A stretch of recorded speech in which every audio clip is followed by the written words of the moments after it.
Hoje, nós vamos conversar sobre o Nubank, o maior banco digital do Brasil, que já superou 90 milhões de clientes e vem dando lucro consistentemente todos os trimestres, pelo menos aí desde o terceiro trimestre de 2022. Como sempre, vamos falar das suas vantagens competitivas, principais riscos e fica até o final, que é lá que a gente calcula o preço justo do Nubank com diferentes métodos de valuation. Apesar da gente poder pensar que esses 90 milhões de clientes começa a colocar um limite para o crescimento deles daqui a um tempo, dado que, segundo o Banco Central, 86,5% dos brasileiros são bancarizados, isso resulta, dos nossos 215 milhões de brasileiros, um mercado total de clientes bancarizados de pouco mais de 186 milhões de pessoas. Como, obviamente, não vão ser todos os bancarizados que vão ter o Nubank, dá pra gente estimar que ele tem um cap aqui no Brasil, talvez ali pelos 150, 140, o que ainda dá um crescimento em relação ao que ele tem hoje relevante. E, é claro, tem o crescimento orgânico, com a digitalização, a gente vai podendo bancarizar mais pessoas, então depois desse patamar, continua-se tendo um crescimento, mas aí, dentro do Brasil pelo menos, já não no ritmo acelerado que ele vem entregando. E, exatamente por isso, em 2020, eles deram início às operações no México e, em 2021, na Colômbia. Então, é uma empresa que já está fazendo seus movimentos de internacionalização. E esses movimentos são sem dúvidas necessários, até porque é uma empresa negociada direto na NYSE, na bolsa lá dos Estados Unidos. Aqui no Brasil a gente só tem acesso ao seu BDR. Como os investidores internacionais costumam ter mais exigências para as empresas, seria muito mais difícil para o Nubank ser aceito pelo investidor internacional sem um plano de penetrar de fato vários países, até para diminuir a exposição ao risco da moeda brasileira e da operação aqui no Brasil. Isso é claro pensando na perspectiva do investidor internacional, até porque a Berkshire Hathaway é uma empresa aí, a do Warren Buffett, que tem participação, obviamente em relação ao tamanho da Berkshire Hathaway, é quase irrelevante, mas tem, e não é pela parte da carteira gerida diretamente pelo Warren Buffett, é por um dos outros associados que cuidam de carteiras menores, mas ainda assim tem uma participação, então tem um dado interessante que de fato o Nubank consegue se mostrar atrativo para o investidor internacional. Tá gostando do vídeo? Não esquece de dar aquele like, se inscrever no canal, deixar um comentário, pode ser um tema que você queira que eu fale ou uma dúvida que você ficou do vídeo aqui, eu vou estar sempre interagindo aí com vocês. E se quiser apoiar o nosso conteúdo aqui gratuito feito para vocês com todo carinho, você pode fazer isso pelo Super Thanks aqui no YouTube ou pela plataforma Apoia-se. Também é por lá que você assina o nosso site de valuation. Venha visitar, mesmo se não for assinar, porque sempre vamos ter métodos gratuitos para te ajudar na sua jornada como investidor. A primeira vantagem competitiva que eu vou ressaltar é que, por algum motivo, que sendo bem sincero eu não compreendo, as pessoas parecem amar o Nubank. Até onde eu sei, é o único banco brasileiro cujos próprios clientes gostam e defendem o banco com veemência nas redes sociais e por aí afora. Nunca tinha visto esse comportamento tão evidente com correntistas de outros bancos. Confesso que também não acho saudável a gente ter carinho ou apego por empresa, mas, sem dúvida, esse carinho que muitas pessoas parecem ter pelo Nubank acaba fornecendo uma via de divulgação para o próprio banco que é gratuita, uma vez que a base de clientes gosta e divulga suas experiências. Creio ser esse um dos principais motivos para o crescimento enorme do Nubank, principalmente porque, enquanto cliente, eu acabo preferindo o Banco Inter. Mas, como investimento, bom, eu te respondo lá depois do valuation. Outro ponto forte do Nubank é ser um banco digital com base no Brasil. Seu principal mercado é aqui. E sabemos que somos um dos países mais presentes nas redes sociais e mais integrados na internet, até mesmo nos nossos serviços financeiros. E é só a gente ver o sucesso do Pix. Por comparação, lá nos Estados Unidos, o Fed, o Banco Central Americano, lançou até em 2022 o FedNow, que é uma solução similar ao Pix. Esse até foi comentado na época pelos investidores, mas nunca mais ouvi falar por parte dos investidores internacionais que eu acompanho. E isso, acredito que por dois grandes motivos. A questão cultural, o apego aos métodos tradicionais que eles têm lá, e que a gente também vê um pouco disso aqui no Brasil com as gerações mais antigas, e é por isso que esse movimento da digitalização dos bancos ainda é uma tese de crescimento. A gente vai ter, nas próximas gerações, muito mais integração com a internet, então, de fato, um bom mercado, e essa tendência aqui no Brasil tem sido um expoente, mas vai chegar cada vez mais forte em outros países também, porque é uma tendência de facilidade, de praticidade para a vida moderna, especialmente a urbana, e que também facilita muito a área rural. Então, de fato, eu não vejo como isso não seria aderido cada vez mais pelas novas gerações. E o segundo motivo para o FedNow não ter sido tão aceito, esse outro fator, é que nem todo banco é totalmente integrado ao serviço. Alguns podem apenas receber, então o serviço é bem mais limitado que o nosso Pix. De qualquer forma, me traz a impressão que o Brasil é de fato um dos países mais preparados e adiantados nessa transição cultural para os serviços bancários digitais. Além disso, junta também que, por ser um banco digital, o volume de investimento requerido por eles para a manutenção dos seus sistemas é bem menor, é mais ali no software, não tendo que manter a infraestrutura de agências e seus funcionários. Mas é claro que essa é uma vantagem que não é exclusiva do Nubank, outros bancos digitais também têm essa vantagem, e é claro também que nem tudo são flores. O Nubank, inclusive, tem muitos riscos. A começar que, apesar da base enorme de clientes, muitos são de classes mais baixas, portanto o Nubank necessariamente lida com clientes mais arriscados, com mais chance de calote. Além disso, o lucro do banco vem majoritariamente da intermediação financeira, emprestando o dinheiro do correntista a quem busca empréstimo. E o negócio de empréstimos com clientes de classes mais baixas, além de ter mais chance de calote, acaba ocorrendo com valores menores, que pode ser uma desvantagem com relação aos bancos mais tradicionais que possuem clientes de mais alto nível. Apesar dos riscos, como eu falei mais cedo, ele já vem mostrando lucros crescentes nos últimos trimestres. Então, apesar de ainda ter muito pouco tempo, e a gente não poder ainda ter alta confiança na continuidade desses lucros, ainda é uma empresa que está há pouquíssimo tempo na bolsa, é sim o começo dos sinais de lucratividade. Então já provou ter um caminho para rentabilizar a sua operação, já se mostrou capaz de gerar esse resultado ao acionista.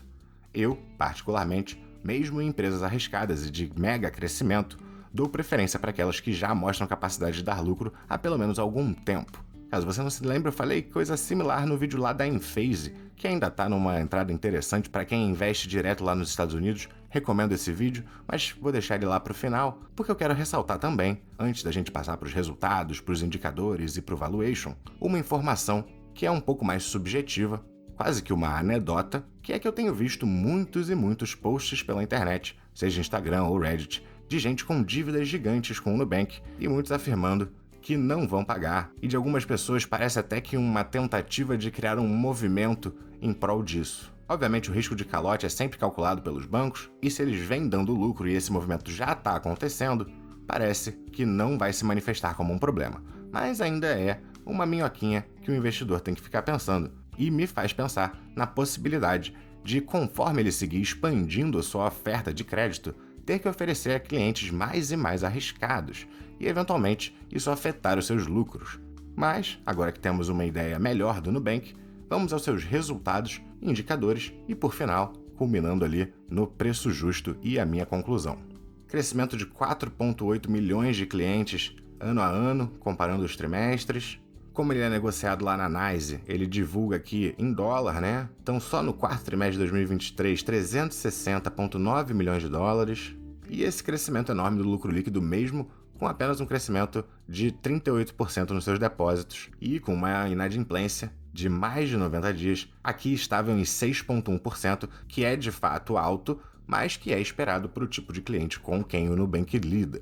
Outra coisa importante da gente ver no Nubank é que os seus clientes estão gastando mais, estão comprando mais dentro do aplicativo, um bom crescimento aqui de 2023 para 2022, e o saldo dos clientes vem crescendo também. Isso é importante porque o banco precisa das contas correntes cheias para poder fazer suas ofertas de crédito. A receita 2023 em relação a 2022 cresceu muito, crescimento de 68%, o lucro bruto cresceu 43%, e o lucro para o ano inteiro de 2023 bateu aqui 1 bilhão e 30,6 milhões de dólares de lucro, em relação a 2022, que ele tinha fechado ainda com prejuízo, ainda não tinha mostrado sua lucratividade. Quando a gente vê aqui a escalada de clientes do Nubank é realmente impressionante. Mesmo ele já estando num patamar relevante em número de clientes, ele continua ativando novas contas em um ritmo acelerado, pelo menos continuou no último ano. A gente vê um crescimento no número de clientes ativos, isso é importante também, uma vez que a gente está lidando com clientes classe mais baixa, é importante a gente acompanhar que esses clientes sejam ativos e deixem dinheiro e movimentem dinheiro. A gente vê aqui a inadimplência deles tendo uma correlação aí com a Selic, né, que é natural para esses bancos que lidam com classes mais baixas. Isso também se aplica um pouco a Bradesco e Santander, claro que num grau menor do que se aplica ao Nubank. E tanto que a gente viu essa estabilidade nesse começo de momento de queda da Selic, a gente pode ver isso caindo um pouco, mas a gente não pode esperar que ele tenha uma inadimplência que compita com os bancões. Ele sempre tende a operar com uma inadimplência maior. É mais uma parte dos riscos do Nubank que o acionista tem que decidir se quer ou não encarar. Inclusive, o IEO, o Índice de Eficiência do Nubank, fechou o quarto trimestre de 2023 em 36%. Bem baixo, tá?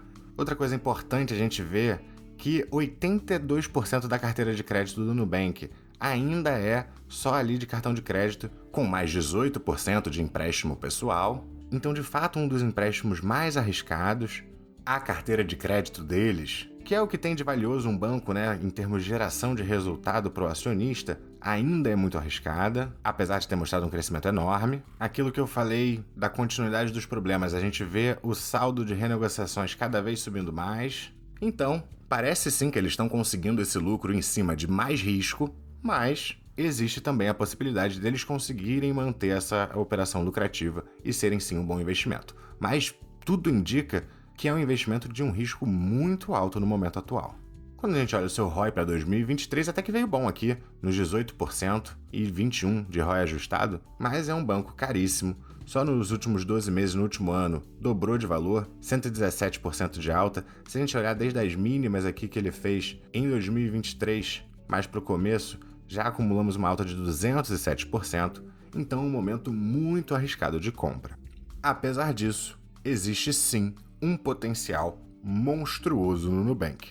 Apesar de ser muito difícil a gente estimar o crescimento que ele vai ter, o quanto ele vai conseguir capturar de crescimento e de resultados, mesmo com o crescimento de clientes ativos. Então tem muitas incertas, muitas incógnitas ao redor do Nubank. Se você for investir direto lá nos Estados Unidos, no Nubank, você vai investir pelo ticker NU. Se for aqui no Brasil, eles estão com o código ROXO34.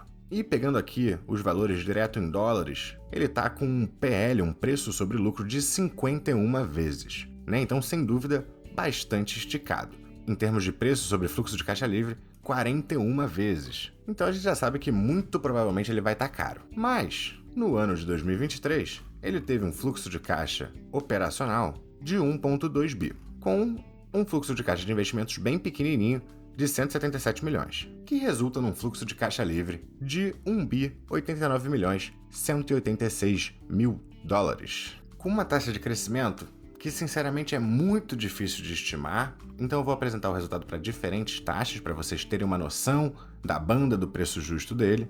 Vou começar estimando a continuidade de um crescimento vasto, então aqui 18% para os próximos 5 anos, com 10% de taxa de desconto, bem generoso também, 5% de crescimento perpétuo, 8% de desconto perpétuo, dívida líquida não se aplica a banco, e eles têm aí 4 bilhões 752 milhões 303 mil ações negociadas na Bolsa Americana, que com esse crescimento que é bem alto, que é possível para o Nubank, mas é bem alto, não é seguro a gente fazer estimativas tão altas, daria um preço justo de 9,98. Como isso foi tudo calculado em dólar, eu estou falando de preço aqui para estoque negociada lá nos Estados Unidos, que está a 10,88.